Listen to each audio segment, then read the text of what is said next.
Permettez-moi de vous dire quelque chose, mes amis, qui vous arrêtera net et fera trembler votre cœur. Dieu n'ignore pas votre stress. Il se prépare à le transformer en un miracle si puissant qu'il fera taire chaque démon, chaque doute, chaque murmure qui vous a jamais dit que vous étiez fini.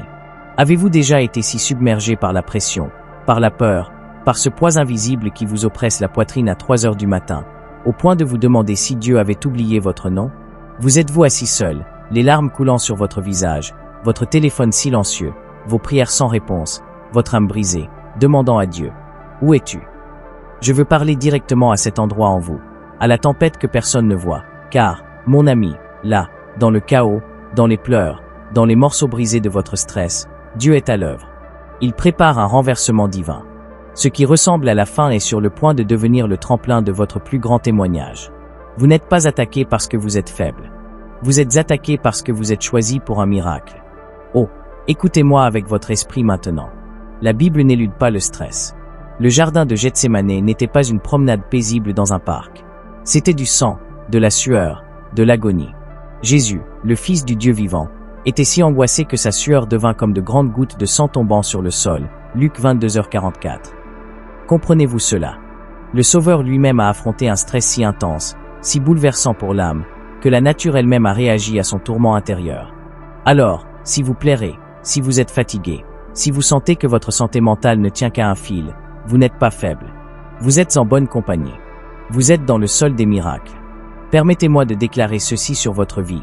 Votre stress n'est pas une condamnation, c'est une mise en scène. Une mise en scène pour que Dieu prouve sa fidélité dans l'heure la plus sombre. Lorsque les Israélites se trouvaient coincés entre l'armée de Pharaon et la mer Rouge, ce n'était pas seulement du stress, c'était de la terreur. Une peur qui coupe le souffle, qui fait battre le cœur à tout rompre. Et pourtant, c'est à ce moment précis que Dieu a murmuré à Moïse: « Lève ton bâton, étends ta main sur la mer et divise-la. » Exode 14h16. Dieu n'a pas supprimé la mer, il a ouvert un chemin à travers elle. Ce stress que vous affrontez en ce moment, cette pression, cette impossibilité, est sur le point de s'ouvrir comme la mer Rouge, non pas parce que vous êtes fort, mais parce qu'il est Dieu. Je sais ce que le stress peut faire à une personne. Il peut transformer la joie en engourdissement. Il peut ronger votre confiance jusqu'à ce que vous oubliez qui vous êtes. Vous vous réveillez fatigué, vous vous endormez effrayé. Vous souriez en public et pleurez en privé. Et le monde vous dit: respire, sois positif. Mais ces mots ressemblent à des pansements sur une blessure par balle. Parce que vous n'avez pas besoin d'une phrase mignonne, vous avez besoin du feu du ciel pour tomber sur votre situation. Vous avez besoin du Dieu qui parle aux tempêtes et elles obéissent, du Dieu qui multiplie les pains et les poissons, du Dieu qui fait jaillir l'eau d'un rocher et ressuscite des os desséchés en armée. Et je suis venu vous dire que ce Dieu est toujours en mouvement, qu'il parle encore, qu'il est sur le point de prendre votre stress et de l'utiliser comme le sol du surnaturel. Dans le livre des Juges, nous rencontrons Gédéon, plein de peur, plein de questions, caché dans un pressoir. Il n'était pas courageux. Il n'était pas confiant. Il était stressé, anxieux. Et pourtant, quand Dieu l'a appelé, il n'a pas dit: « Ô homme craintif ». Il a dit: « L'Éternel est avec toi, vaillant héros. » Juge 6h12. Oh, écoutez-moi maintenant. Dieu ne parle pas à votre situation, il parle à votre destinée. Vous vous sentez peut-être comme un échec, mais il vous appelle favorisé. Vous vous sentez peut-être oublié, mais il vous appelle choisi. Vous avez peut-être envie d'abandonner, mais il dit: « Ma force s'accomplit dans ta faiblesse. » 2 Corinthiens 12h9. Certains d'entre vous portent un stress qui ne vous appartient même pas. Vous portez la douleur de vos enfants, le poids de votre mariage, les fardeaux de votre passé et la peur de votre avenir. Vous êtes étiré si fin que personne ne le sait. Vous apparaissez avec un sourire, mais votre esprit est épuisé. Mais j'entends l'Esprit de Dieu dire: « Jette ton fardeau sur moi, car je prends soin de toi. » 1 Pierre 5h7. Ce n'est pas de la poésie, c'est un ordre du ciel. Vous n'avez pas été conçu pour porter ce que Jésus a déjà vaincu. Vous n'êtes pas la solution, il l'est. Et tant que vous ne lâchez pas le stress, vous ne pouvez pas recevoir le miracle. Un échange sacré arrive, un commerce divin, vos cendres contre de la beauté, votre deuil contre de la joie, votre lourdeur contre de la louange. Ésaïe 61 n'a pas été écrit comme de la poésie pour les confortables, il a été écrit comme une prophétie pour les fatigués. Dieu ne donne pas de pansement, il donne des résurrections. Quand Jésus se tenait devant le tombeau de Lazare, on lui a dit: « Il sent mauvais maintenant, c'est trop tard. » Mais Jésus n'a pas tressailli. Il n'a pas paniqué. Il a dit: « Ne vous ai-je pas dit que si vous croyez, vous verrez la gloire de Dieu ?» Jean 11h40. Oh, quelqu'un doit croire à nouveau. Vous avez fixé le tombeau trop longtemps. Vous avez ressassé la perte, la trahison, l'anxiété. Mais le tombeau n'est pas la fin, c'est le terrain de la puissance. Voyez-vous, l'ennemi de votre âme est un menteur. Il veut vous convaincre que le stress signifie l'abandon. Mais Dieu n'est pas absent dans la tempête, il marche sur elle. Quand les disciples étaient dans la barque, secoués par les vagues, terrifiés et criant, Jésus est venu vers eux, marchant sur la chose même qui menaçait de les noyer. Matthieu 14h25. Oh, alléluia, cela me dit quelque chose, ce qui vous terrifie est sous ses pieds. Cette facture à payer, ce diagnostic, ce procès, cette addiction, cette dépression, tout cela est sous les pieds de Jésus. Et s'il marche sur l'eau, il peut marcher dans votre tempête et apporter avec lui une paix qui surpasse toute intelligence. Je veux dire quelque chose qui pourrait vous choquer, mais vous devez l'entendre. Parfois, Dieu ne calme pas la tempête parce qu'il veut vous calmer. Il veut vous développer, vous affiner, vous montrer que vous pouvez traverser le feu sans être brûlé. Les 3 jeunes Hébreux n'ont pas été délivrés du fourneau, ils ont été délivrés dans le fourneau. Et le même Dieu qui a marché avec eux dans le feu marche avec vous maintenant. Votre stress n'est pas passé inaperçu. Le ciel observe, les anges vous entourent, l'esprit intercède avec des gémissements trop profonds. Pour les mots, Romains 8h26. Vous n'êtes pas seul, vous êtes entouré de gloire déguisée. Certains des plus grands miracles de la Bible sont survenus après un stress profond. Anna pleurait amèrement parce qu'elle était stérile. Son âme était écrasée, elle était provoquée, moquée, incomprise. Mais dans cette douleur, elle a déversé son âme à Dieu, et le ciel a entendu. De cet endroit de douleur est né un prophète, Samuel. Dieu a transformé son stress en une semence, et ses larmes sont devenues l'eau. Comprenez-vous ce que je vous dis? Vous avez semé dans les larmes, mais vous récolterez dans la joie. Psaume 126, 5. Chaque larme que vous avez versée n'est pas gaspillée. Elle est enregistrée, elle est sacrée, et elle produit quelque chose d'éternel. Je sais que l'ennemi vous a murmuré que c'est la fin, que rien ne changera, que vous serez toujours fatigué, toujours fauché, toujours anxieux. Mais le diable est un menteur. Dieu n'a pas fini. Ce qu'il commence, il l'achève. La parole dit, « Celui qui a commencé en vous une bonne œuvre la mènera à terme. » Philippiens 1h6. Dieu n'abandonne pas ses missions. S'il a commencé le miracle, il le terminera. S'il a donné la vision, il la financera. S'il a planté le rêve, il le ressuscitera. Il n'est pas un homme pour mentir. Il ne taquine pas ses enfants avec de faux espoirs. S'il a dit qu'il le fera, c'est déjà en mouvement. Mais écoutez ceci, bien-aimés, les miracles ne commencent pas dans le confort, ils commencent dans l'abandon.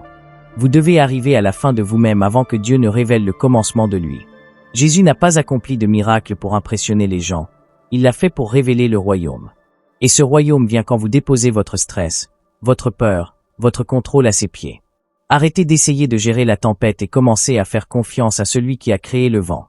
Arrêtez d'analyser les vagues et commencez à adorer celui qui les commande. Il y a une raison pour laquelle l'ennemi attaque votre paix. Il sait que votre paix est la plateforme de votre puissance. Ésaïe 26, 3 dit, « Tu garderas dans une paix parfaite celui dont l'esprit est fixé sur toi, parce qu'il se confie en toi. » Cette paix ne vient pas en prétendant que tout va bien. Elle vient en sachant que même lorsque tout s'effondre, Dieu est toujours aux commandes. C'est pourquoi le diable s'attaque à votre esprit. S'il peut vous stresser, il peut vous épuiser. Mais je vous mets au défi de riposter. Pas avec la peur, pas avec l'effort, mais avec la foi, avec l'adoration, avec la parole. Quand Paul et Silas ont été battus et jetés en prison, leur corps était meurtri, leurs âmes épuisées. Mais à minuit, l'heure la plus sombre, ils ont prié et chanté des louanges à Dieu. Et soudain, la Bible dit qu'il y eut un grand tremblement de terre, les chaînes se brisèrent, les portes s'ouvrirent. Le stress s'est transformé en miracle, pas seulement pour eux, mais pour tous ceux dans cette prison. Oh, ne manquez pas cela, votre percée ne concerne pas seulement vous. Votre délivrance libérera d'autres. Votre témoignage déverrouillera la prison de quelqu'un d'autre. Votre miracle est un message. Alors, je vous le demande, sans condamnation mais avec conviction, ferez-vous confiance à Dieu dans le stress? Adorerez-vous pendant que vous attendez? Croirez-vous quand cela fait mal?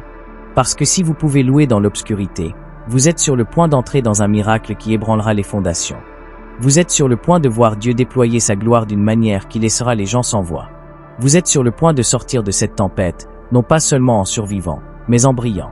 Je sens un changement se produire maintenant, pas dans vos circonstances, mais dans votre esprit. Ce poids que vous portiez s'allège. Cette peur qui vous a saisi se brise, car la présence de Dieu entre dans votre situation.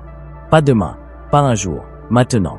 Et là où est l'Esprit du Seigneur, il y a la liberté, liberté de l'anxiété, liberté de la panique, liberté de l'effort, liberté de faire confiance.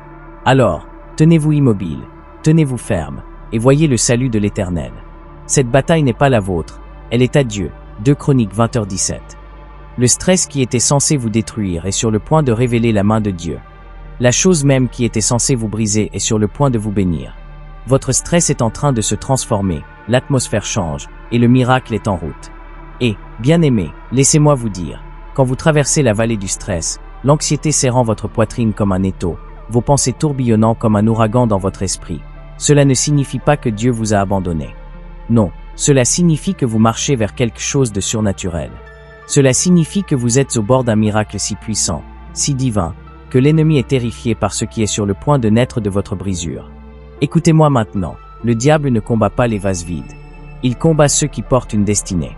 Il lutte contre ceux qui portent quelque chose envoyé par le ciel. Si vous êtes sous pression, c'est parce que quelque chose de puissant est sur le point de se déverser de vous. Dieu ne gaspille jamais la douleur. Il n'ignore jamais les larmes. Il met chaque larme en bouteille. Psaume 56, 8. Et je vous déclare, avec un feu du ciel dans ma voix, votre stress n'est pas la fin de votre histoire. C'est le sol dans lequel Dieu plante les graines d'un miracle. Il ne vous punit pas, il vous prépare.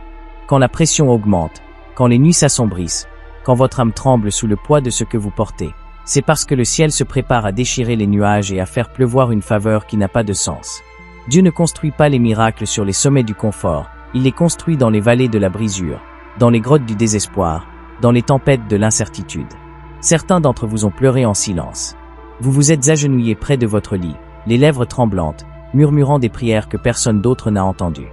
Vous avez levé les yeux vers le ciel et dit « Dieu, je ne sais pas combien de temps je peux encore tenir. » Et à vous, je dis, Job l'a fait, David l'a fait, Anna l'a fait quand son ventre était stérile, Jésus l'a fait dans le jardin de Gethsémanée quand il a sué des gouttes de sang sous l'agonie de son dessein. Mais ils n'ont pas craqué, ils ont donné naissance. Job a été restauré au double, David est devenu roi, Anna a donné naissance à un prophète, et Jésus, oh Alléluia, Jésus est ressuscité du tombeau avec tout pouvoir entre ses mains. Votre stress est la contraction de quelque chose de sain. Vous ne vous effondrez pas, vous percez. Maintenant, écoutez-moi, enfants de Dieu, la foi n'est pas l'absence de stress, c'est le refus de laisser le stress avoir le dernier mot. C'est choisir de croire, même avec des larmes coulant sur vos joues, que Dieu est mon refuge et ma force, un secours qui ne manque jamais dans la détresse. Psaume 46, 1. La foi ne nie pas la tempête, elle déclare que Jésus est toujours dans la barque. La foi ne supprime pas toujours l'épine, mais elle vous rappelle que sa grâce est suffisante. 2 Corinthiens 12h9. Le stress peut visiter, mais il ne peut pas vivre là où la foi réside. Et la foi ne reste pas inactive. Elle fait bouger la main de Dieu. Elle fend les mers, elle abat les murs, elle ouvre les portes des prisons, elle transforme les pleurs en danse et les cendres en beauté. Laissez-moi vous demander, et si la chose même qui vous empêche de dormir était celle qui allait déverrouiller la prochaine saison de faveur dans votre vie? Et si le stress que vous combattez était le signal du ciel que l'élévation est proche? Et si le poids que vous ressentez maintenant était le même poids qu'un papillon ressent avant de se libérer de son cocon?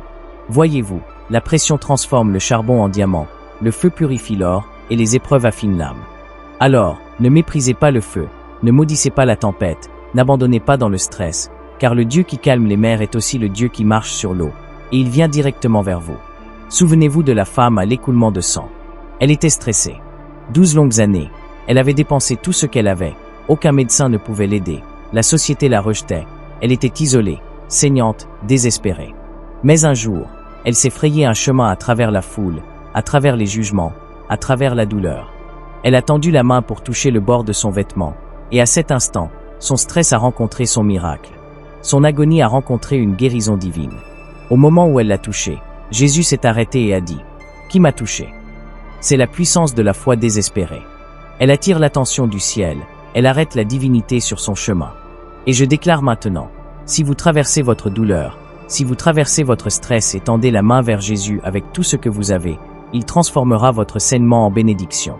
Et n'oubliez pas les disciples pris dans la tempête, les vents hurlants, les vagues s'écrasant, la peur inondant leur cœur. Et où était Jésus? Endormi dans la barque. Et ils ont crié, « Maître, ne te soucies-tu pas que nous périssions ?» Combien d'entre nous ont crié ces mêmes mots dans leur stress? « Dieu, ne me vois-tu pas? Ne te soucies-tu pas ?» Mais il s'est levé. Oh, il s'est levé. Et d'un mot, il a réprimandé le vent et dit aux vagues, « Paix, tais-toi. » Et soudain, ce qui les terrifiait s'est incliné devant la voix du Maître. C'est votre Dieu, c'est la puissance de votre Sauveur. Il ne panique pas, il parle la paix. Il ne tremble pas, il triomphe. Votre stress est réel, mais le Sauveur dans votre tempête est plus grand. Vous devez cesser de mesurer l'amour de Dieu par vos circonstances. La croix a déjà prouvé son amour. Ce que vous traversez n'est pas un signe que Dieu est contre vous, c'est un signe que le diable craint ce que vous portez. L'ennemi veut utiliser votre stress pour vous briser, mais Dieu veut l'utiliser pour vous façonner.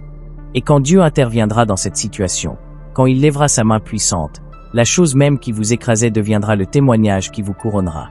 Ce qui a essayé de vous enterrer deviendra la scène où Dieu montrera sa gloire. Et je dis à chaque cœur fatigué, à chaque âme anxieuse, ne vous rendez pas au désespoir. Ne croyez pas le mensonge qui dit que ce sera toujours ainsi. Car mon Dieu, votre Dieu, est un faiseur de miracles. Il fend encore les mers rouges, il ferme encore la gueule des lions, il fait encore jaillir l'eau d'un rocher et tomber la manne du ciel. Il transforme encore les crucifixions en résurrection. L'ennemi veut que vous pensiez que c'est votre fin, mais Dieu dit que c'est votre commencement. Ce n'est pas votre tombe, c'est votre jardin. Quelque chose est sur le point de pousser de ce stress qui fera regretter à chaque démon de vous avoir jamais attaqué. Laissez venir les larmes, laissez le stress faire ce qu'il veut, mais ancrez votre âme dans cette vérité. Ceux qui sèment dans les larmes moissonneront dans la joie. Psaume 126, 5. Vous avez peut-être semé avec des mains tremblantes, avec des pieds fatigués, avec un cœur brisé sous la pression, mais Dieu a compté chaque graine, et la moisson arrive. Elle ne ressemblera peut-être pas à ce que vous attendez, elle ne viendra peut-être pas comme vous l'imaginiez, mais elle sera meilleure, elle sera divine, car Dieu ne ment pas, il n'échoue pas, il n'oublie pas. Et peut-être, juste peut-être, la raison pour laquelle Dieu a permis le stress dans votre vie n'était pas pour vous détruire, mais pour révéler ce qui était vraiment en vous. Il vous montre ce qu'il a placé en vous avant même que vous ne soyez formé dans le ventre de votre mère. Cette résilience, cette ténacité, cette foi inébranlable. Cela n'est pas né dans le confort, cela s'est révélé dans la tempête. Et Dieu dit, regarde-toi. Tu pensais que tu étais faible, mais je vois un guerrier. Tu pensais que tu étais fini, mais je ne fais que commencer. Oh, alléluia, c'est une heure sacrée. Ce n'est pas une affaire courante. Ce n'est pas juste une saison difficile de pluie. C'est le tournant divin. Vous êtes au bord de votre mer Rouge. Bien que l'armée de Pharaon soit derrière vous et que les vagues menacent devant vous, je déclare que Dieu est sur le point de la fendre. Il est sur le point de faire un chemin là où il n'y en avait pas. Et quand vous marcherez sur un sol sec, n'oubliez pas ce moment. N'oubliez pas ce qu'il vous a fait traverser. Car le stress que vous ressentez maintenant deviendra le témoignage que vous proclamerez demain. Vous ne traversez pas seulement le stress, vous passez à travers le feu pour sortir comme de l'or. Vous n'endurez pas seulement la pression, vous êtes positionné pour un dessein. Vous n'êtes pas brisé, vous êtes construit. Vous n'êtes pas perdu, vous êtes guidé. Dieu retourne la marée. Il transforme le stress en force, la pression en puissance, et les épreuves en triomphe. Continuez à presser, continuez à prier, continuez à croire, car ce qui est de l'autre côté de votre stress n'est pas juste un soulagement, c'est une résurrection. Et, oh, mes chers frères et sœurs, permettez-moi de parler à cette partie de vous qui se sent oubliée, celle qui regarde les autres être bénis, guéris, promus, pendant que vous restez dans l'ombre de l'attente. Cette douleur silencieuse, celle dont vous ne parlez pas, est forte au ciel. Dieu a entendu les gémissements de votre âme que les mots ne pourraient jamais exprimer. Il a vu les batailles silencieuses que vous menez derrière des portes closes. Et je vous le dis, par l'Esprit du Dieu vivant, il n'en a pas fini avec vous. Votre stress n'est pas un signe d'abandon, c'est un signe de préparation. Dieu prépare la scène pour un miracle si personnel, si précis, si prophétique, que lorsqu'il se dévoilera, vous tomberez à genoux et direz « Seul Dieu ». Il y a des moments où Dieu laisse la pression s'accumuler, non pas pour vous nuire, mais pour vous former. Car il y a des choses qui ne peuvent être façonnées que sous le feu. Il y a des niveaux de foi qui ne peuvent être déverrouillés que dans le désespoir. Il y a des royaumes de gloire qui ne s'ouvrent que lorsque vous n'avez plus rien d'autre que votre louange. Et certains d'entre vous sont là, à la fin de vos forces, à la fin de vos ressources, à la fin de vos réponses. Mais c'est là que le ciel commence. C'est là que la force de Dieu s'accomplit dans votre faiblesse. C'est là qu'il se montre, non comme un concept, mais comme un libérateur, comme un ouvreur de chemin, comme le Dieu qui vient marcher sur les vagues que vous pensiez vous noyer. Dieu ne regarde pas seulement votre stress, il y entre. Jésus n'est jamais resté à distance de la douleur des gens, il y est entré. Il est entré dans des maisons funéraires et a ressuscité les morts. Il s'est assis à des puits avec les rejetés et a offert de l'eau vive. Il est entré dans les maisons des pécheurs et a laissé derrière lui le salut. Et je vous dis aujourd'hui, il entre dans votre stress, dans votre tempête, dans votre épuisement. Il n'est pas intimidé par votre désordre. Il n'est pas rebuté par vos doutes. Il n'est pas offensé par vos cris. Il est attiré par votre honnêteté, par votre abandon. Et quand vous ouvrez la porte, même d'une fente, il entrera avec du feu dans les yeux et une guérison dans ses ailes. Vous devez comprendre, votre stress n'est pas seulement émotionnel, il est spirituel. Le diable voit ce que Dieu est sur le point de faire dans votre vie, et il panique. C'est pourquoi la pression est si intense, c'est pourquoi l'attaque semble personnelle, c'est pourquoi la guerre s'est intensifiée. Parce que l'ennemi sait ce que vous ne voyez pas encore, la percée arrive. Et s'il peut vous faire abandonner maintenant, s'il peut vous faire vous contenter, compromettre ou douter de la promesse, il peut avorter le miracle. Mais je dis non, pas sous votre garde, pas dans votre maison, pas dans cette saison. Vous êtes allé trop loin, vous avez prié trop longtemps, vous avez cru trop profondément, vous avez traversé trop de choses pour abandonner maintenant. Ne laissez pas la présence du stress vous faire oublier la promesse de paix. Jésus a dit dans Jean 14h27, « Je vous laisse la paix, je vous donne ma paix. Je ne donne pas comme le monde donne. Que votre cœur ne se trouble pas et n'ayez pas peur. » Cette paix n'est pas basée sur les circonstances, elle est enracinée dans la présence immuable de Dieu.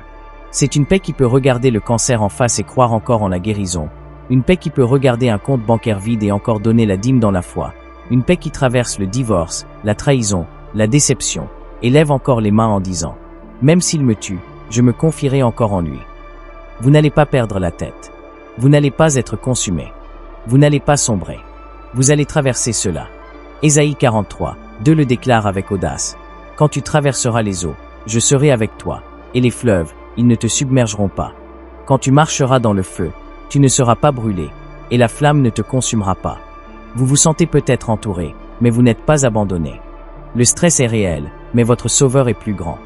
Et quand Dieu dit que vous sortirez, aucun diable en enfer ne peut vous retenir. Permettez-moi de vous rappeler quelque chose qui secouera votre âme avec la vérité. Certains de vos plus grands miracles naîtront dans les domaines mêmes de vos plus grandes batailles.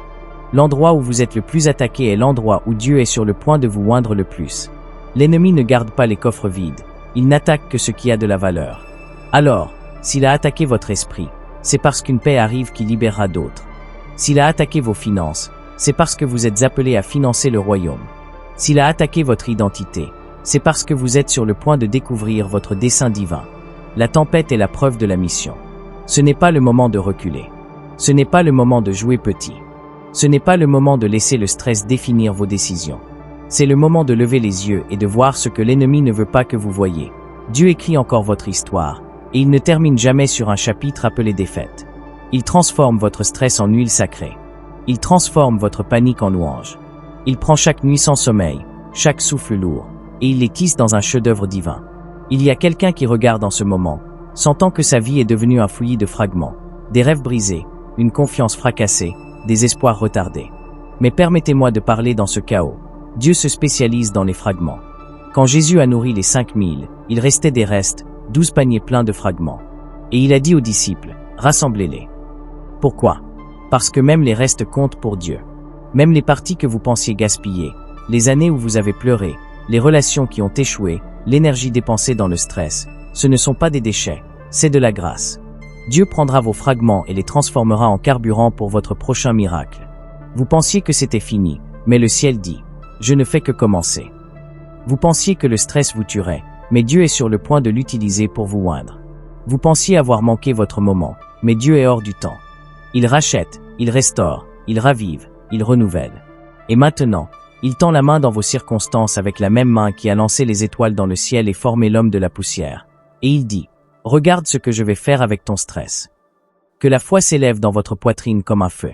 Que la parole de Dieu perce votre peur. Proclamez-le à haute voix. Mon Dieu transforme mon stress en miracle. Pas demain, pas un jour, maintenant.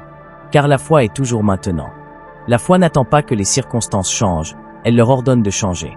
La foi ne mendie pas la miséricorde, elle entre hardiment dans la salle du trône de la grâce. La foi dit, je ne vois peut-être pas encore le miracle, mais je fais confiance au Dieu qui l'a promis. Vous n'êtes pas ce que vous avez traversé. Vous n'êtes pas le stress, l'échec, la honte, le retard. Vous êtes un enfant du Dieu très haut, un vase de gloire, un temple du Saint-Esprit, un guerrier de lumière. Et chaque once de stress qui était censé vous écraser est sur le point de devenir la chose même qui vous portera dans votre appel. Car quand Dieu bouge, il bouge. Avec puissance. Quand il restaure au double. Quand il guérit complètement. Quand il parle, la création écoute. La tombe n'est pas votre maison. La fosse n'est pas votre prison. Le stress n'est pas votre condamnation. C'est juste le bruit du ciel qui réarrange les choses en votre faveur. C'est juste le signe que la gloire approche. C'est juste la douleur de l'accouchement de la percée. Alors, non pas par votre propre force, mais au nom de Jésus, levez la tête, redressez les épaules, ouvrez la bouche et déclarez: je ne m'inclinerai pas devant le stress, je m'inclinerai devant celui qui le transforme en miracle. Et ce faisant, les chaînes commenceront à tomber. L'atmosphère autour de vous changera. Et le Dieu qui ne faillit jamais se montrera fort au milieu de votre désordre. Et maintenant, je parle aux profondeurs de votre âme, pas à votre sourire du dimanche, pas à la version polie de vous-même que les gens voient, mais au cœur fatigué, tremblant, qui a versé des larmes silencieuses sur son oreiller à minuit, au cœur qui a crié vers les cieux: Seigneur, me vois-tu? M'entends-tu? Quand vas-tu agir? À ce cœur, j'apporte une bonne nouvelle. Vos cris ont été recueillis comme une huile précieuse dans les coupes dorées du ciel. Ils ne sont pas tombés à terre, ils n'ont pas été ignorés. Le ciel s'est penché, et juste quand vous pensiez que rien ne changeait, tout changeait dans l'esprit. Voyez-vous, Dieu ne bouge pas selon le temps humain, il bouge selon le timing divin. Et le timing divin ressemble souvent à un retard pour la chair, mais c'est une mise en scène divine dans l'esprit. La salle d'attente du ciel n'est jamais vide. Elle est remplie d'anges recevant des instructions, de bénédictions en préparation, et le ciel alignant les circonstances pour votre percée. Ne confondez pas le silence avec l'absence. Ne prenez pas l'immobilité pour l'abandon. Dieu est souvent silencieux juste avant le miracle, car il teste la profondeur de votre confiance. Le louerez-vous avant que cela n'arrive? Lui ferez-vous confiance quand rien n'a de sens? Adorerez-vous pendant que vous pleurez? Job l'a dit le mieux.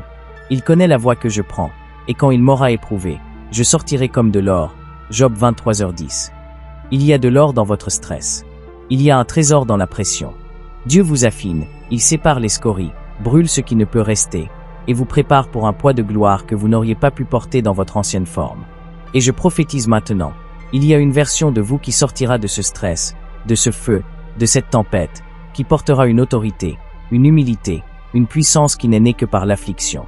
N'oublions pas, le plus grand miracle de l'histoire, la résurrection, a été précédé par la plus grande agonie, la croix. Jésus lui-même était si accablé dans le jardin de Gethsémanée qu'il a sué des gouttes de sang. Ce n'était pas de la faiblesse, c'était le stress de la mission. Et pourtant, il n'a pas reculé. Il a persévéré, car au-delà de la douleur, il voyait la promesse. Au-delà de la croix, il voyait le tombeau vide. Et vous, mon ami, devez faire de même. Fixez vos yeux, non pas sur ce qui est vu, mais sur ce qui est invisible, car le stress que vous ressentez maintenant est temporaire, mais la gloire qu'il produira est éternelle. 2 Corinthiens 4h17 déclare: car notre légère affliction, qui est momentanée, produit pour nous, au-delà de toute mesure, un poids éternel de gloire.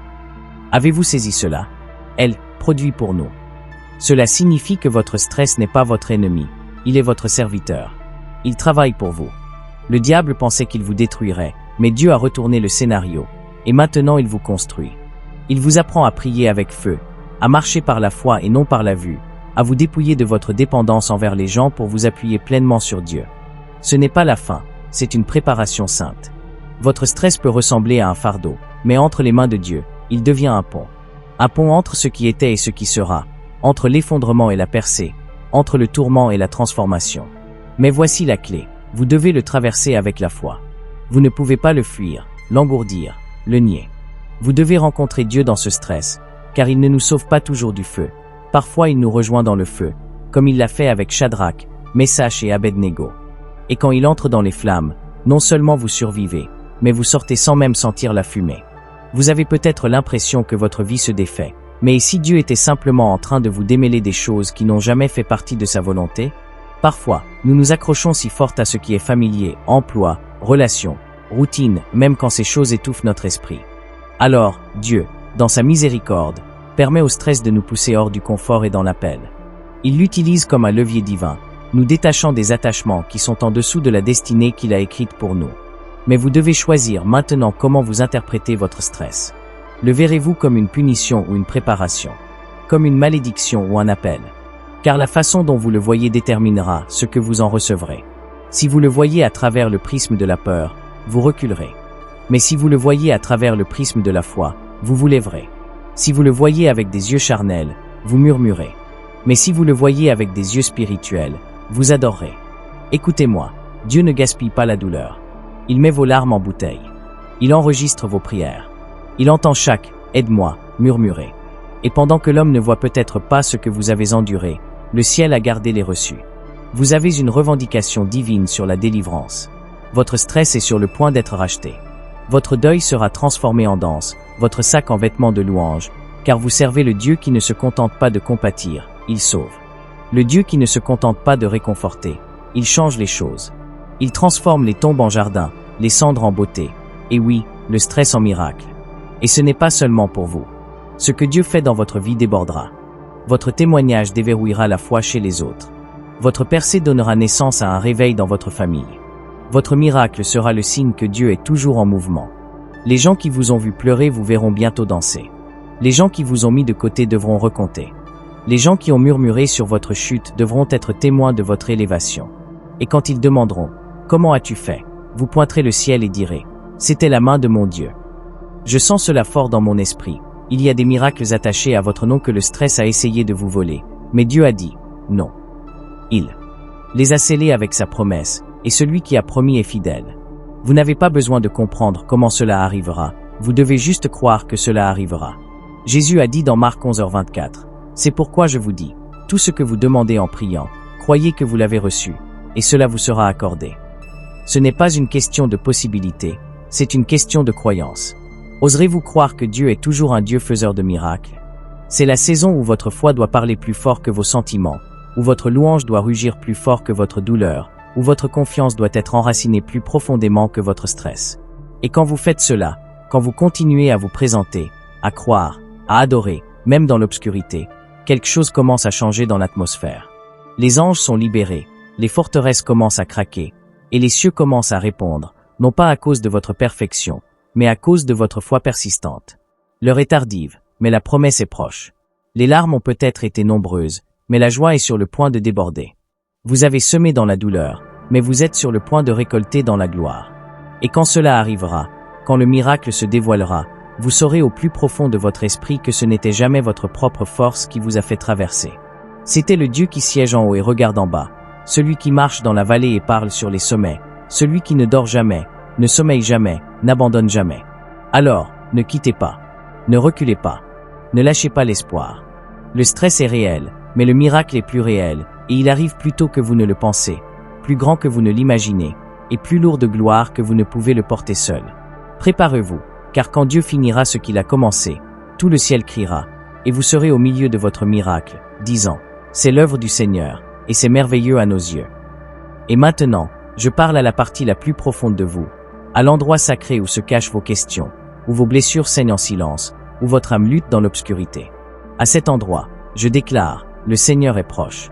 Il ne vous a pas dépassé. Il n'a pas détourné son visage.